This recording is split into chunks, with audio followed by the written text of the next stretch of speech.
Nazana sengo moko fati beton. Ndamba pambola yo sala musolo kende likoso.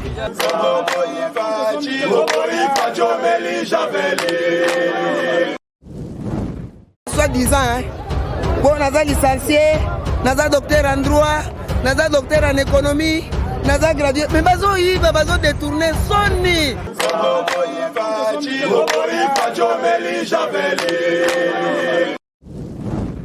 Makala o combien de présidents balekani abayebi yango te ye penda économie na système mboka to comme ta ville lelo en tout cas nzamba batela ye asala to ko na mai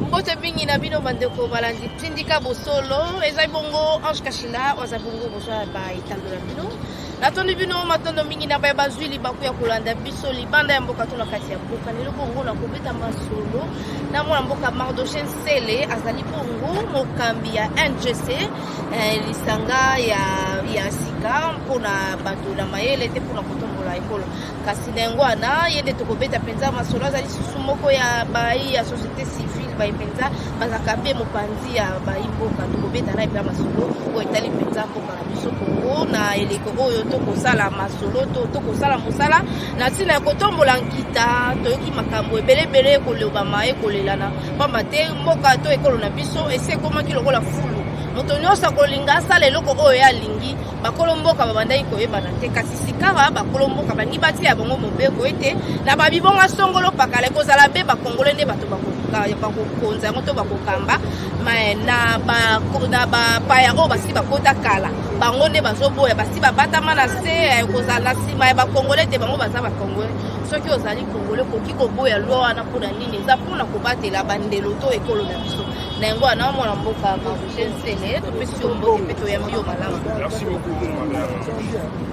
mwana mboka Mardochen Sele tokokende na mwa lombango pamba te likanisi ya Noel Tchani esali mwa mbutu pamba te tomoni politike okoti na kati ndeko Noel Tchani alingaki arépondre mutu te aza na mwa projet na ye moko abimisaki na botali ye ndenge atali makambo nde bande kokende Kabila ndenge azwaki to abatelaki mboka na biso te lokola azalaki mopaya yango wana bayimboka nyonso batelemi lokola eloko moko mpona koloba te bapaya bakokamba to bakokonza lisusu mboka oyo te ekozala be bana mboka soki olingi to olingi osunga Kongo koki mpe kozala député koki mpe kozala député provincial ekosunga mpe kaka Kongo kasi na bibonga oyo ye abombaki mpona bakongole na baye oyo basi baya bapaya oyo bauta baya bakoma bakongole bazoboya nango wana yo mpe okosimba to kosoutenir maloba to likanisi wana nazo soutenir yango mama à 100%.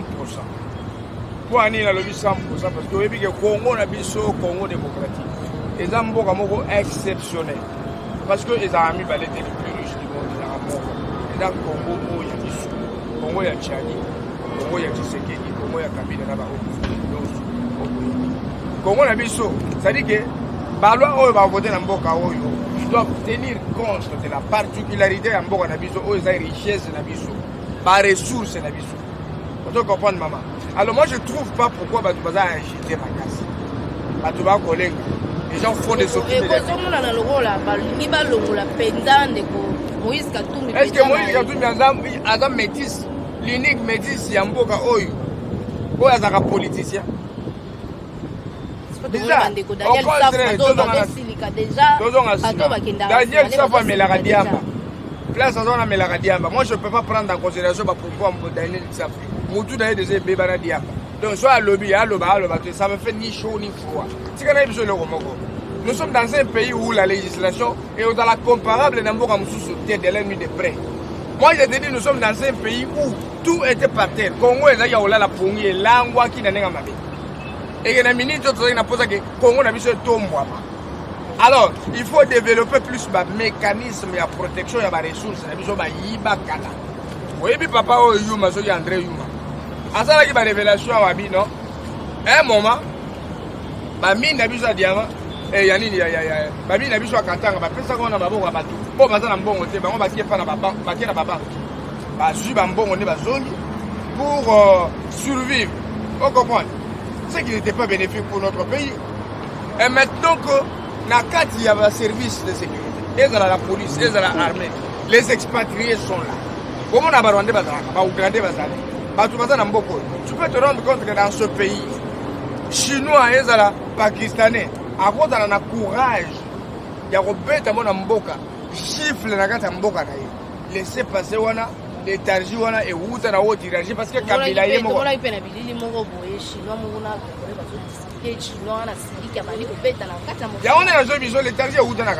Kabila n'a place avant nous, c'était une immature que le monde n'a jamais connue. Kabila place à Zawana. Kabila comme en 2001. Il faut Botika Tiani à l'aise. Botika Biso to peut sa vérité, tous à la l'aise, to peut savoir comment les vérités baïba. Comment est-ce que nous pouvons restructurer Mbonga Biso? Vous comprenez? Kabila dirige depuis 18 ans, immaturité nyonso. Naba Moïse Katumbi wana aza 50% Zambien, 50% juif. Yemoko aza italien. Passeport les gens combien? Mais attends la audace, qu'est-ce qu'il dit Moïse Katumbi na Congo au Yabiso? Rien du tout. La maman est Mouemba de la Zambie. Papa n'est pas mon. Mais il y a un amour à Nabiso qui m'a 2001. Maman tika na rappelé le Congo. Moïse Katumbi akanga ba minéré ya mboka na biso oyo na Zambie avec le gouvernement zambien babi Moïse a Zambien il faut pas foutre ba nyone Jacami na Salaboy azombo wa futa nani Moïse Katumbi pero do na Zambie lelo Moïse le na songi ba jouer na immature ya Mukabila akomi awa akomi sogi nani sogi na comprendre il dit voilà je vais devenir président de la République le roi na mboka na biso même un Chinois peut devenir président de la République Indien so ayawa lo na omona beda shu azo Kabila bato ba do awa Kalami doit aussi trouver d'un candidat député national, ceux qui candidat président. C'est possible là. On comprend maman. On a déjà ma base. On comprend.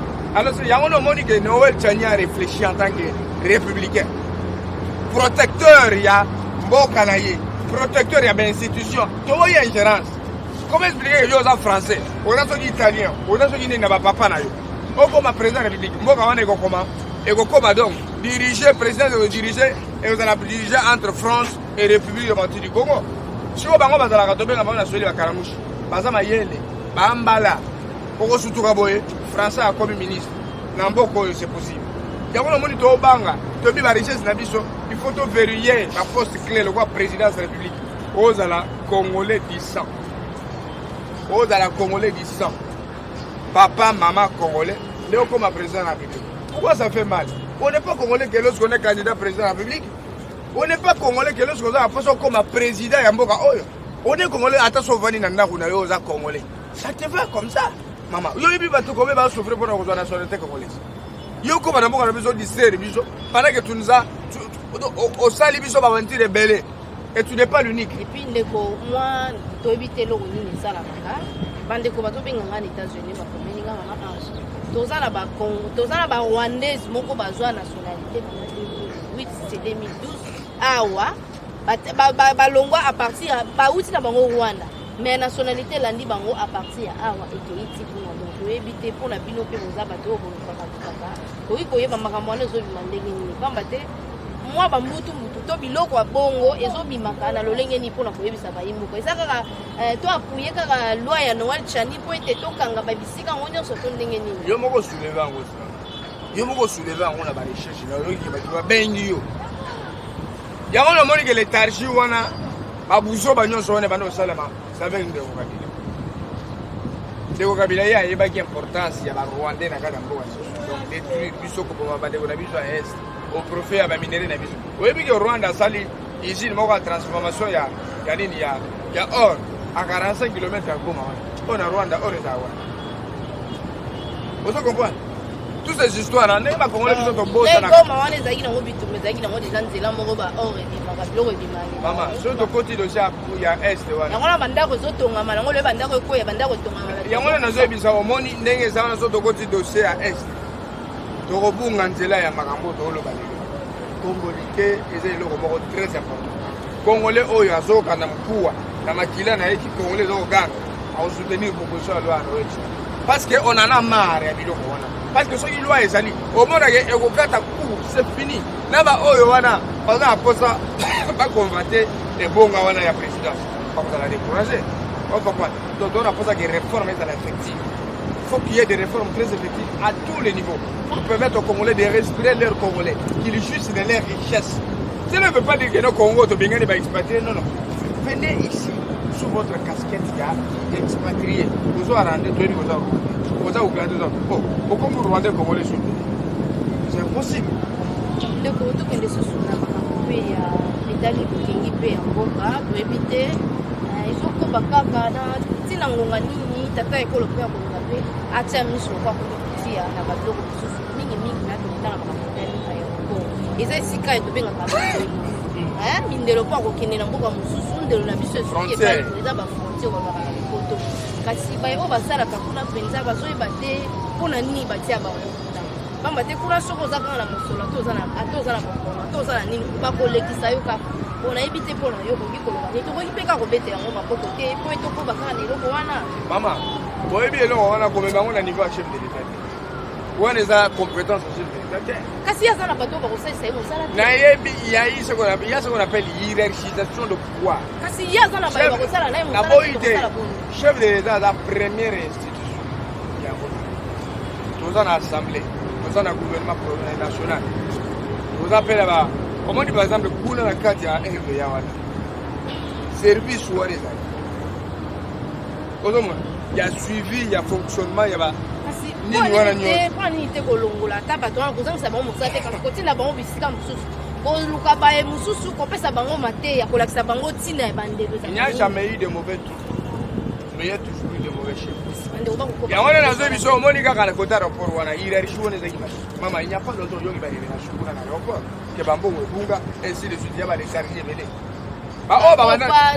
bao babanda dossier wana il faut bakobisa yango bakumisa yango na so nous on est contre cette histoire mais zaka wana te kena ta na baministère na service courrier pour déposer lettre obimi basengo mbongo okota basengo mbongo okende oke supermarché oke somelo olia okoti omoni mutu moko aye place wana loko azomemelo eloko so sisi boye azeli mbongo donc ekomi comportement moko boye oyo caractériser nzala il faut décourager ngana bi congolais yozo ke rapport omoni mutu abi non pesa mbongo otoluka facilité mais boya il faut agir à un bon citoyen à un bon congolais biloko mosusu ezo dépendre na biso il faut koboya ngo il faut choisir ce qui est bon donc c'est comme ça dépend de l'éducation ça dépend du niveau de maturité na bolingo ya mboka soki olingi mboka na yo okoverse na babiloko moko mabe te quand même vous comprenez donc moi je vais dire ceci il y a des organes compétents à niveau wana biso mpe tokotika te tokobetela ngo sete bino mpe bajournaliste bozokontinue kaka kodinasaka biloko ya bongo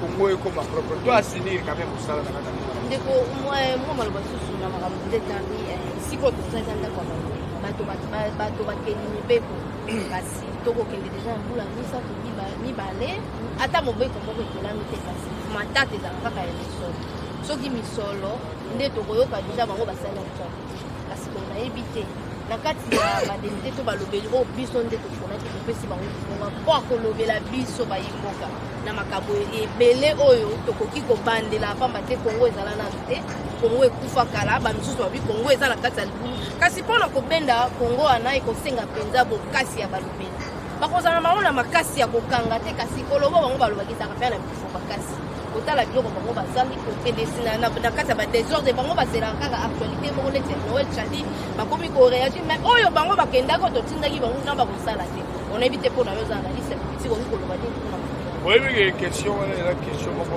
très utile parce que bato ebele bazwaka ngo la légère oyebi ke ebele ya badepute toza na bango awa ebele ya badepute batanga te ebele ya badepute oyo baza na hémicycle nazwi biso makambo solo la majorité ya bato ozomona balata possible batie choko alati cravate tout ça mosala eleke faire usage ya mbongo wana mpona kindumba ayebi bahotel nyonso ya mboka kisasa il n'a pas le temps mais nazwi biso il n'a pas eu le temps il n'a pas le temps de lire il y a même les autres lobaka français kitoko te aza député national c'est ça les résultats ya médiocrité ya Kabila comme Kabila lui-même azalaki na l'état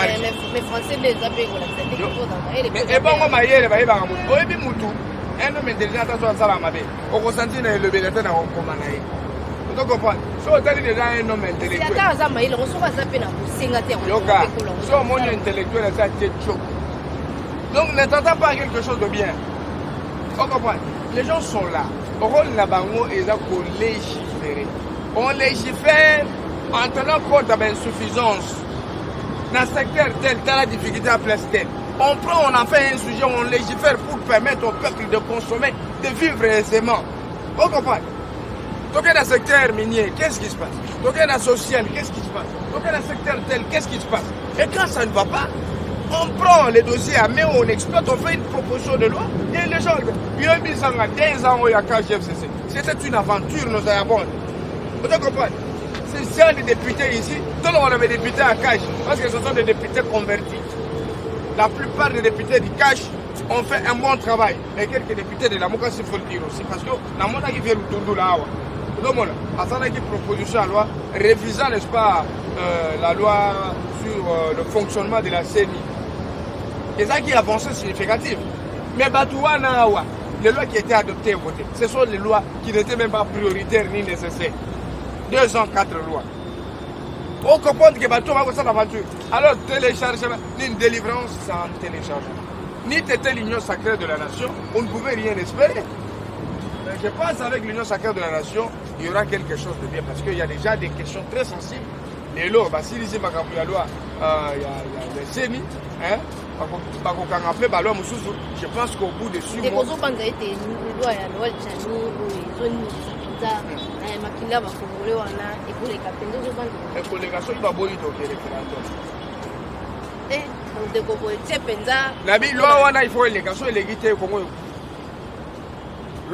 il faut éléguer, ça l'appelle verrouiller.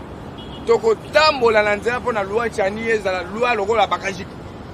donc, il y a deuxième loi où il y a 6 loi Bakajik. Les sols et les sous-sols appartiennent à l'État. Qui peut briguer la magistrature suprême? C'est celui qui est un Congolais par les jus sanguinis.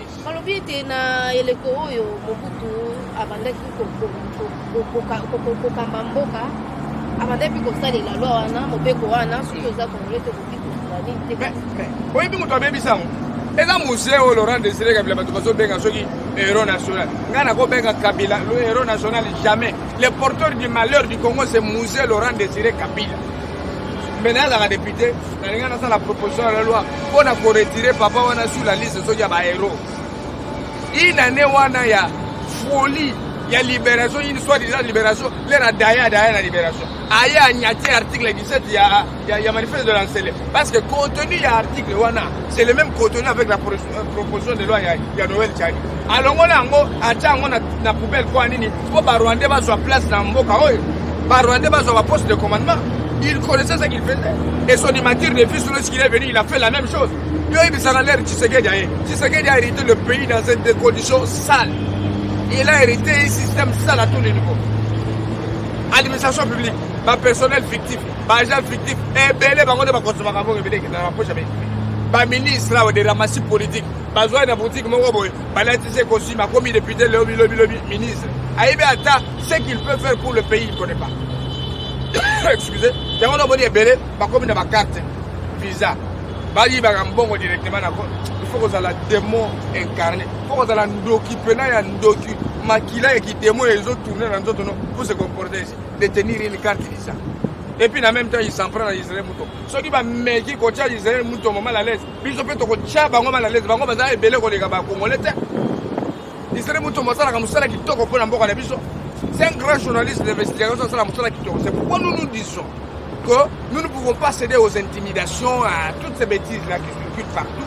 Mais nous avons besoin que le Congo est tombé. Mais il y a poussé la porte à Makana, pas pour parce que la Congo est libre. Tous doivent leader à Sika. On va accompagner Fachi pour assurer ça. On a beaucoup de CD, donc on a souka ya selon les personnes pour la montre. On a bandé ko ba la nzongala et sur le na kati ya télévision et puis ba dozala bikolonyo so pa baté bango ba ndala ba et le tolingaka bato bafinga baté bato bafinga ndé basanga mayele ngozo senga bato ba mayele to sangisa ba mayele biso po ite to tonga na ele ko oto bandi to kangisi ba makasa biso po akotonga ikolo kaso ko isa ba ba oye bigende na l'équipe ozo ina eloko moko ya bien na ingana. Il y a province là, province où il y a Douala, il y a maman Fifi Béton, Fifi Masuka Saïd. Vous voyez que c'est une grande dame qui fait la différence. C'est une femme qui fait la différence. Parce que vous voyez que la province la plus riche du Congo, la province la plus riche du monde, c'est la province du Douala. Vous voyez ça qui est bien géré. Bon, plus de 92%, n'est-ce pas? Il y a recette à province, c'est maintenant qu'il y a une poche individu. Poche à gouverneur, mouillé. Oui, il y a un ça va tout soit disant, province, il y a un retour, moi, le alaba, oh, il y a un à la télé. Oh, il y a un Photoshop, voilà, et ça, le alaba, on a évité, il y a un alaba, il y a maïs, la raté, province, la raté, céleste, il y a tout balé là, depuis 2015, il y a un deux coups. Bâtiment, ça, ils sont 4. Moi, on est ici, là, le plus surfacturé, 9 millions. Pour tout hôtel du gouvernement, on est légal à Okata, à la côté. Il y a Okata qui coûte 6 millions. Mais papa, on a Daman, on a vu, on continue au Daman. À saboter chef de l'État, à saboter l'action du gouvernement. Alors, ni t'étais cette dame qui est sortie de sa torpeur, de sa réserve, pour dire non, non, non. La province va tout droit dans les boulots à Mounene parce que ce qui est quoi, il y a des boulots et vous allez préjudiciable. Parce que ça n'a pas un peu, on va foutre dans le secteur minier dans le cadre de là-bas. Oh yo, les avons un peu président, c'est inspirant. Maman fait qui n'a pas Maman Fifi a ça, mouton à Liboso là-bas. Après que le gouverneur ait refusé officiellement pour côté Union Sacrée, en tant que représentant légal à chef de l'État, à Boya. Alors bien, ça, en 66 ans, il ne trouve pas bon de changer kabilisme ou tshisekidisme. Vous comprenez? Il y a le bulletin. Il y a la province. J'ai aussi le droit de voir ma province. Batou oyo ba kololo là ba vivre heure ya développement. Batou oyo ya loi là ba sentir que province là ba oyo profiter bango.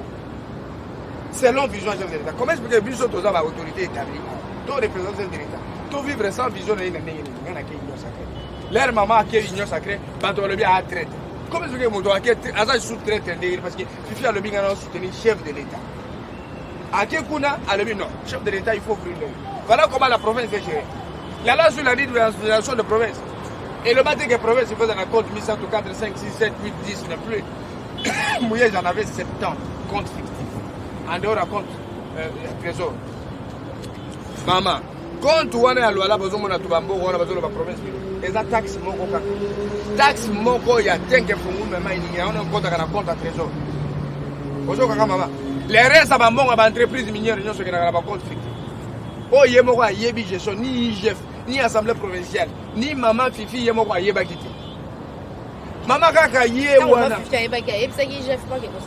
Mais il y a des moutons, ça va révélation. Les leçons au yoki, makambu, il y a dénonciation, il y a détournement, mais gestion. Et ça, maman Fifi. C'est pourquoi nous l'appelons l'ange de la délivrance des institutions. Parce que les institutions sont qui prises en otage. Assemblée provinciale, Emmanuel Lebelo, Sarko, Abayeba qui n'a pas eu l'autre. Tout ça, l'hôpital Moro est à Mwangi. Hôpital général. Mouye j'ai vu ça biso na memi poto na mwangi na nini na loi là-bas. Na memi ba matériel ya nini escroquerie moko ya munene mama. Papa wana la vitesse supérieure, teka 2 hectares à mwangi. Na mundele moko komo na ira 2,600,000 moko kena na poche na ye. Azui 26 millions de dollars. Après c'est un projet moliki. Oh to kosala masangu to ko bana ko chango ba nini transformation alimentaire. Mama, province de Ghana que 110,000 dollars. Masangu e bimi. Ndele moko ya bloqué basango na 11 millions de maïs. Papa o ya na ba nyongo na kati lelo na Afrika.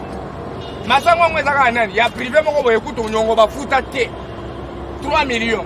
Alors 35,000 hectares ya maïs wana kolo na ngwa la atile. Zwa isusu ndako mususu. Oyo gouvernement provincial somba. Gista aux 100 passer. Pour na basa la ngwa ba biro ministère na kata province pilote ti lelo. Ezaka locataire. Ti lelo na ndako wana. Yebisanga province pilote ba minerais ezali ba société à miner les ali et participe à awa na budget national na 4,7%. C'est ça. Ya ona ba papa wana za muyibi moko paroxiste. Ya ona to lobi IGF, ngana kena on manifester une bonne IGF na invite on vous garde à l'œil parce que dossier oyo papa oyo aza icône ya ba détourneur en mboka. Nous voudrions qu'une action judiciaire, bien sûr, une action judiciaire soit ouverte. À l'examen place mongo ekenda ka wapi la mono to fezi lo ngonya na mama Fifi matoka pour sala kitoko webi ke au bout de ça ça na ba quartier o ezaka na fete o ezala goudron te goudron ko depuis que ba quartier moko bo eau potable ezala de eau potable continue avec Fifi depuis ba quartier moko bo o ba venir ezate ba to ba tongi ba ndako minene mais ba ozo ba risque ba bibe ndenge za boy banda kuna biso ko kweya ba tsango ba pont lelo bazo construire na golf nani la Golfe va construire des édifices où il y aura des stades, des salles culturelles. Projet déjà en cours. Alors, au bout de 5 mois, ceux qui m'ont passé, ils vont passer significativement. Donc, souci d'habitude c'est que madame fait du bon travail, elle a la confiance du chef, elle a le soutien de son peuple. Tout ce qui a ça, là. Hier, à Genarozoba, tout le monde va dire, c'est ça, le job, il y a le Bumbashi. Il y a un défense pour Afrika, Kapama Fifi, Afrika, au service chef de l'État. Donc, nous, on s'en fout. Nous, on ne nous a pas appris comment insulter. On se dit, ceux qui ont maillé, il faut dans la serrer, il faut payer sa vérité, il faut sa fait. Donc, les faibles, les insultent. Ouais. Au moins, que les faibles, ne pas finir. Ils sont trop finir. Ils sont tous là, on a dit que les Congolais, tout, pour ça, la confiance, la présidence publique, pour ça, la confiance dans le Tchad. C'est ça au moins l'autre. Donc comme la suka ya masolo na biso na pesi bino matondo mingi pe na pesi na ba o nyoso nzinga to lipa kwa la nanga wa bino kushika shida na pesa na masolo na biso ya tindika biso besika tindika ka pesa biso ya kwa biso na pesi matondo mingi na basasi ya chaîne aza aye mbala ya suka teto banduza la zala na ye aza pe na makabila o yebisa biso ya province ya Laba te toza pe na musenga basango ndeza kamboka na biso to mosala biso ya kopanza kasi tokutani mbala sima na masolo mosusu ya tindika biso.